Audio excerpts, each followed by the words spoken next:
Aquesta fórmula donà la solució a una vella equació que, en forma de mite, els humans havien imaginat des de feia mil·lennis, segons expressa l'antiquíssima faula de Pigmalió i Galatea. Donar vida a les imatges.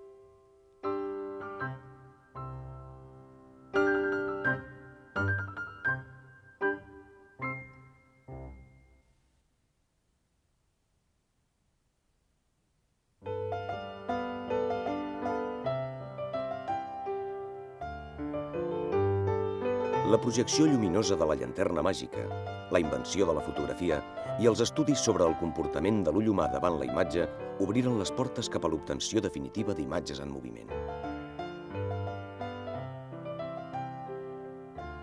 Artefactes com els zootrops, perfeccionats després pels praxinoscops, els teatres òptics i les pantomimes lluminoses de Reinó se servien de dibuixos per aconseguir la màgia del moviment.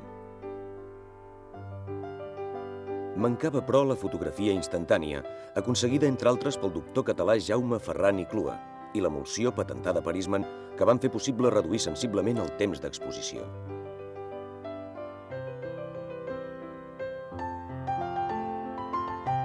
Abans d'aquest descobriment, l'emulsió fotogràfica necessitava diversos segons per ser impressionada.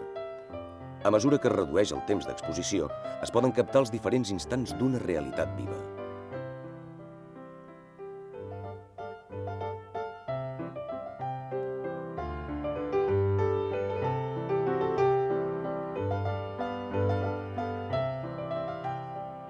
Els estudis fotogràfics de Marey i Muybridge permetien, mitjançant una sèrie de fotografies, veure la descomposició del moviment. Tot i que no es disposava encara dels mitjans tècnics per fer-ho, se suposava que presentant-les una darrere l'altra en un espai de temps determinat, s'aconseguiria una il·lusió òptica de moviment, tal com es mostren aquestes imatges obtingudes amb tècniques actuals.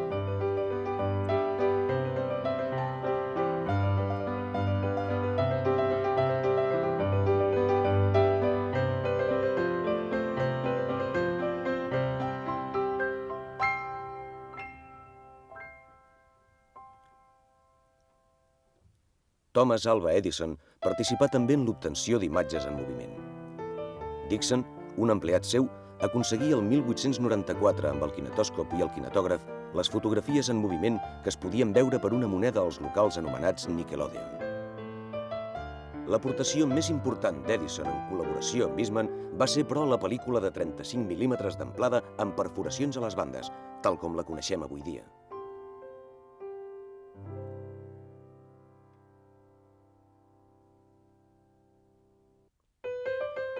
L'any 1895, Louis Lumière inventà un aparell que perfeccionava el que s'havia fet fins aleshores. Càmera i projector eren el mateix aparell. Basat en la intermitència del pas de la llum gràcies a un obturador mòbil i a un sistema de tracció amb una cadència de 16 imatges per segon, s'aconseguí per primera vegada captar i projectar imatges en moviment. L'invent fou presentat durant el Congrés de Fotògrafs Europeus que tingué lloc a Neuville la primavera de 1895. Havia nascut el cinematògraf.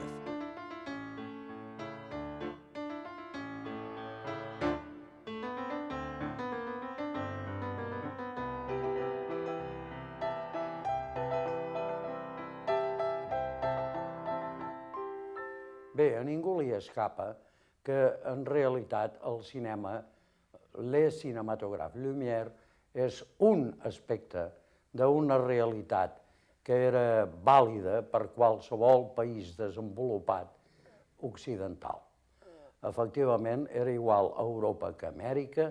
Tothom que tingués el grau científic, per començar, tècnic i tecnològic, que tingués, a més, una possibilitat econòmica i tingués un públic, podia crear cinema.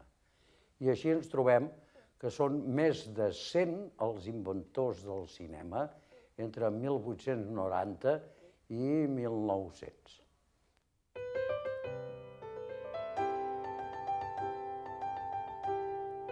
La presentació al públic del cinematògraf Lumière tingué lloc al Saló Indien del Gran Cafè del Boulevard de Capucines, a París, el dia 28 de desembre de 1895, i s'hi mostrà, entre altres pel·lícules, aquesta sortida dels obrers de la fàbrica, filmada al juny d'aquell mateix any.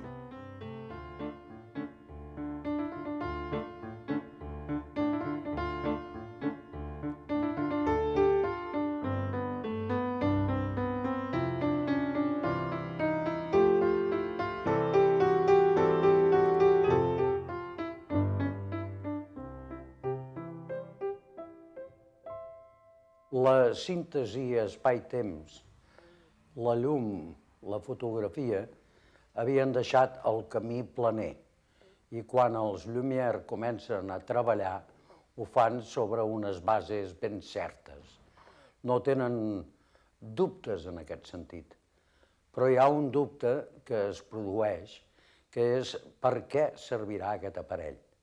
Servirà, com deien els Lumière, per ensenyar la realitat, per fer fotografia en moviment, o anirà més lluny.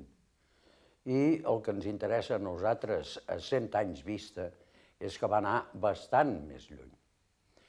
Allò que ells havien inventat com a perfecció de la fotografia es converteix en una de les formes de la cultura del segle XX, primer de finals del XIX i després del XX, i es converteix al mateix temps en la síntesi de les arts.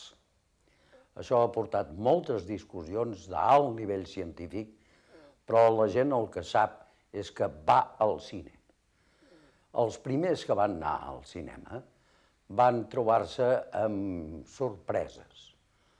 Una sorpresa extraordinària va ser que de sobte, davant seu, un tren avançava a gran velocitat i es dirigia cap a la terminal de l'estació de la ciutat.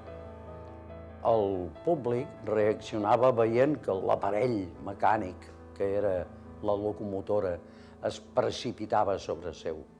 Però al mateix temps hi reaccionava en goig, perquè pensava, aquí trobo una nova dimensió de mi mateix. Aquí em veig realment reflectit.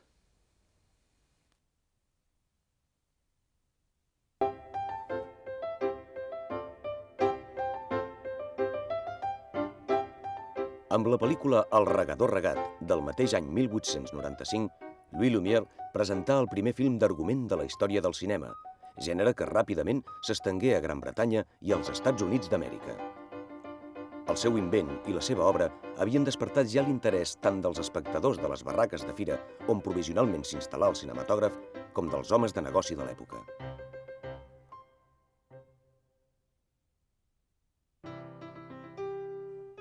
De seguida començà a sentir-se la necessitat de superar el cinema com una pura representació de la realitat per convertir-lo en un nou mitjà d'expressió artística. Georges Méliès va ser en aquest sentit el pare del cinema creatiu i fantàstic. Utilitzant les possibilitats tècniques del moment, Méliès plantejava en els seus films aventures fins a aquells moments impensables, un viatge impossible i desconegut a una lluna amb cara i ulls.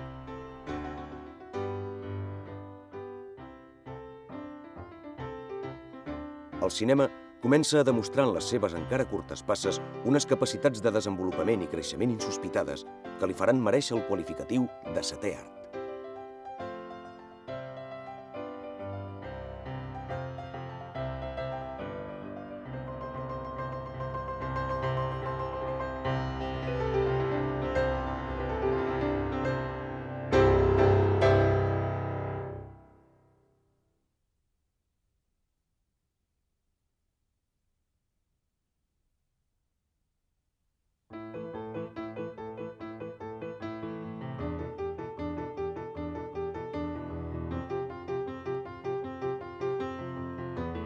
El cinema s'estengué ràpidament arreu del món.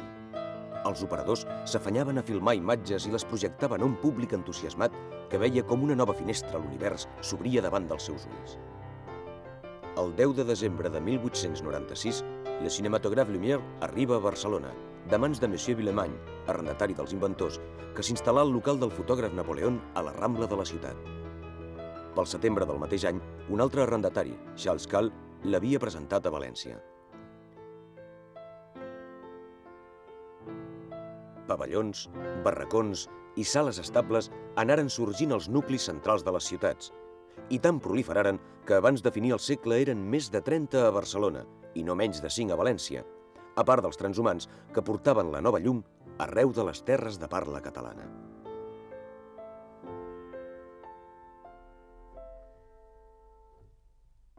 L'agost de 1897, un jove ebenista de Sants, Fructuós Gelabert, presentà a l'embalat de la Festa Major un film amb anècdota, cosa ben poc freqüent en aquells temps, titulat Baralla en un cafè, considerat com el primer film català.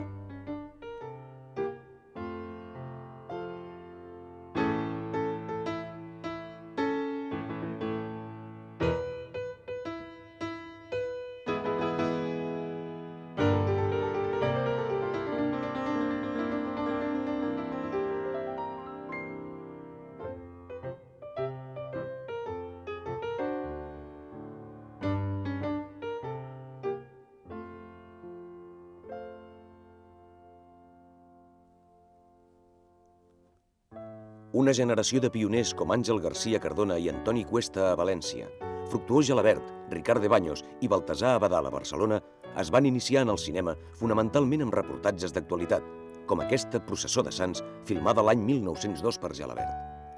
En pocs anys, el cinema arribà a tots els punts de la nostra geografia. Cada setmana hi havia canvis de programació i a cada sessió es projectaven diverses pel·lícules que majoritàriament venien de fora. Una vegada els Lumière havien presentat el seu invent a Barcelona, la tècnica evoluciona i a Barcelona apareixen persones que no es conformen amb no poder comprar un aparell Lumière. A partir d'aquí han d'inventar.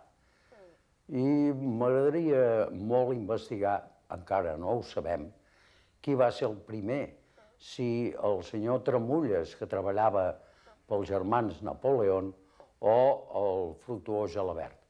El que sí que sabem històricament és que Fructuós Gelabert es fabrica la seva pròpia cambra.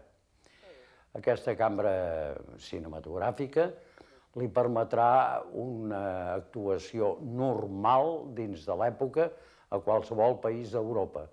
I fins i tot vers 1901-1902 tindrà la gosadia de prendre vistes movent una mica la cambra a la recerca del personatge, cosa que en aquella època, insisteixo, no era gens freqüent. Les càmeres eren uns trastos grossos, de difícil mobilitat, encara no existien sistemes per poder fer-la girar, és dir, la càmera ella mateixa era immòbil. En tot cas, qui podia ser mòbil era el subjecte, era també potser l'operador, i en alguns casos, com ja havien fet els Lumière, podia ser la utilització d'aquesta càmera per donar el que en dèiem panoràmiques. És dir, muntar la càmera sobre un punt mòbil de tal manera que la translació d'aquest punt mòbil donés també una translació del que l'espectador havia de veure. Penso que és evident que la gent no pot valorar avui la valentia que representava enfrontar-se a la realitat amb uns mitjans tan escadussers, tan poc evolucionats. I en canvi ho feien, i ho feien amb originalitat. Hi ha milers i milers i milers de metres de pioners de tot el món. I us puc dir, es pot dir, que cada pioner tenia una manera de mirar. La càmera era el mitjà, però el visor, a darrere del visor, hi havia l'ull humà. I aquest ull humà donava el que es volia donar, dintre de les limitacions d'una tecnologia incipient.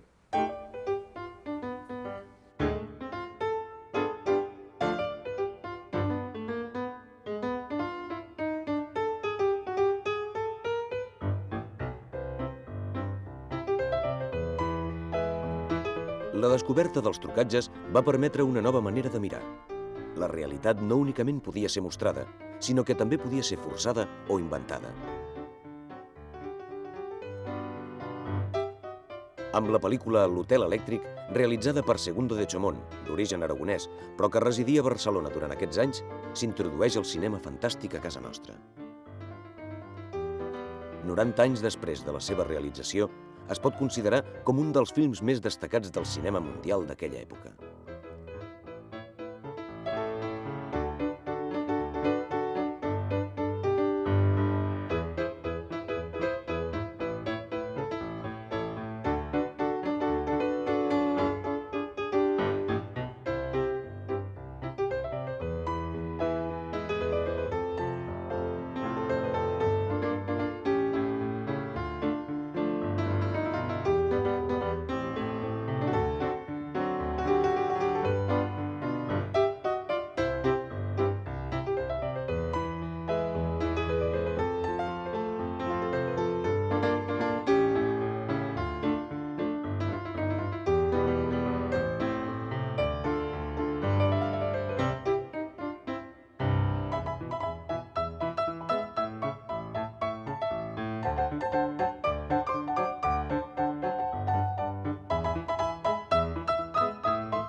el cinema com a fotografia de la realitat passa molt, molt aviat a ser el cinema com a invenció de la realitat. I aquí, una mica com a resum del que heu vist fins ara, caldria pensar en què tot aquest esforç havia de canviar de signe a partir de 1906, és un esforç universal, quan l'experiment Lumière deixa pas al gran espectacle cinematogràfic. Efectivament, i per sort, aquell invent havia tingut una acceptació inesperada i ho va fer-ho per les classes populars, perquè eren les que millor entenien un llenguatge no verbal. Però la paraula, la música i el color hi van entrar de seguida.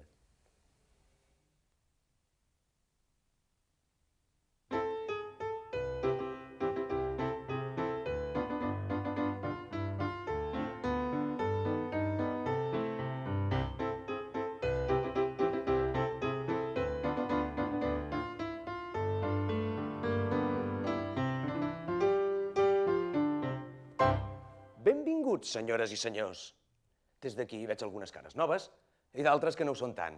Us agraeixo tant la vostra fidelitat com la confiança dels que veniu per primer cop. Us garanteixo que no sortireu decebuts. Estem a punt de començar una nova sessió del cinematògraf. La d'avui no és una sessió qualsevol. Coneixereu un home que no n'és un, sinó dos. Veureu dos homes que en són un de sol. Un d'ells experimenta amb el seu cos per tal que avancin la ciència i la humanitat. L'altre, en canvi, es deixa arrossegar pels seus instints més primaris. L'home i la bèstia, les dues cares de la mateixa moneda. El doctor Jekyll i Mr. Hyde. Qui vencerà, la ciència o la inconsciència? Qui guanyarà, l'home o el monstre? Agafeu-vos bé els vostres seients i malfieu del company o de vosaltres mateixos o de mi. Qualsevol de nosaltres pot ser un Mr. Hyde. Comença la història. Aquest és el doctor Jekyll. És el seu laboratori. Pren una pòssima per estudiar els efectes.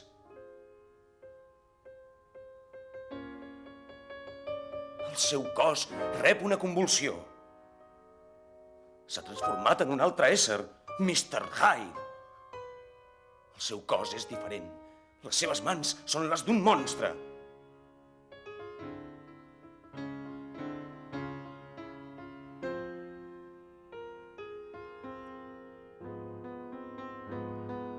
Pren l'antídot.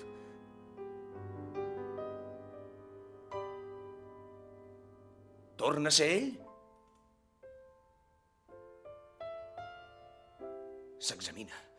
Sí, és ell. El matí següent passeja amb la seva promesa, la filla del reverend, però no li explica el seu experiment al laboratori. El doctor Jekyll demana la mà de la seva promesa. El reverend se la concedeix molt emocionat. Temps després, la pòssima comença a fer efecte de manera incontrolada.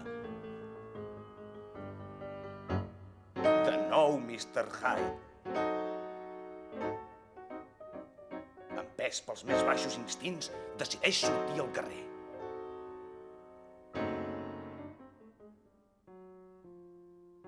S'ha topat amb la promesa del doctor Jekyll. Mr. Hyde l'ataca. La noia demana socors desesperadament. El reverend surt en la seva defensa. Ella s'escapa i crida a la policia. Però és tard, massa tard. El reverend és mort. La seva filla plora desconsolada. Mr. Hyde fuig esperitat. El policia el segueix. Mr. Hyde creu haver-se desfet del policia i entra a casa del doctor Jekyll i s'amaga al laboratori. El policia no ha perdut el rastre. Aconseguirà enxampar-lo? El majordom no en sap res. El doctor Jekyll surt del seu laboratori i corrobora la versió del lacai. El monstre no és a casa seva.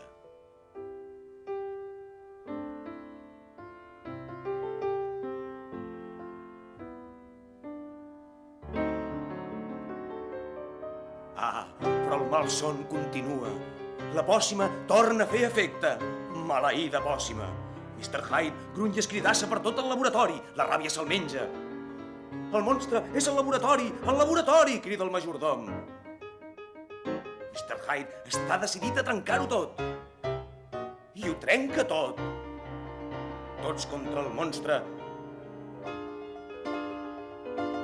Intenten esbotzar la porta. Ell es desfà de la fórmula i de tots els ingredients. Agafa un pot de verí. Està disposat a posar fi a la seva existència. S'empassa tot el verí d'un glob. La porta ha cedit, però ja no hi ha res a fer. Mr. Hyde i, per tant, el Dr. Jekyll és mort.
Glopès, senyor. Desculpi. No, el barret. El seu barret, senyor. Glopès una altra vegada. Prestos. Redimonis, no tornaré Bé, més. pels honoraris. Tingui. I els meus? Mai més. A la butxaca. Anem pel següent. No entri i marxi. Mai més, mai La més. primera. Que entri el següent. Em sembla que em trobo millor. És curiós, jo també. Què és? Vostè serà el següent. No, no, Dins. no. Senyor, el seu pacient. Molt bé, molt bé. Aquí, la boca oberta, ja. A veure, sí, unes altres. A veure. No, unes altres també. Obri. A veure. Ja, res, no surt. No, l'escala. Sí, senyor. No, no. La l'escala, senyor. No. Tornem-hi. A veure. Una. Ai, bona! Segui. A veure. A les Ai, dues. per favor, la seure. Ja ho tinc. Manell. Aguantis bé. No. Ordinari. Curva de vella. Això és meu. Això, ben propesi. Noia, serra. Sí, s'assembla, senyor. A veure. Vet aquí el mal. Un conill. Una cosa que més d'una vegada costa d'entendre i que, en canvi, és important, és que el cinema és un art bàsicament popular. El cinema és fet per un grup humà, mai per una sola persona, i és dirigit a un conjunt humà, mai per una sola persona. Al mateix temps, constatem que, almenys en aquests principis, era claríssim. Després de la sorpresa científica que va interessar a tothom, els que van apoyar, els que van anar, els que van pagar per veure l'espectacle, eren els públics populars, eren les classes anomenades baixes de la societat. Però el més curiós és que els primers cineastes també sortien de les mateixes capes baixes. És, per primera vegada, un art que neix d'allò que se'n diu la base democràtica. Si voleu, la massa. Jo no crec en masses. Sí que crec, en canvi, en què una multitud d'individus imposen la seva voluntat. I el cine el van imposar als seus públics. I els seus públics eren la petita gent, no la gran gent. I qui feia el cine era la petita gent, no els intel·lectuals.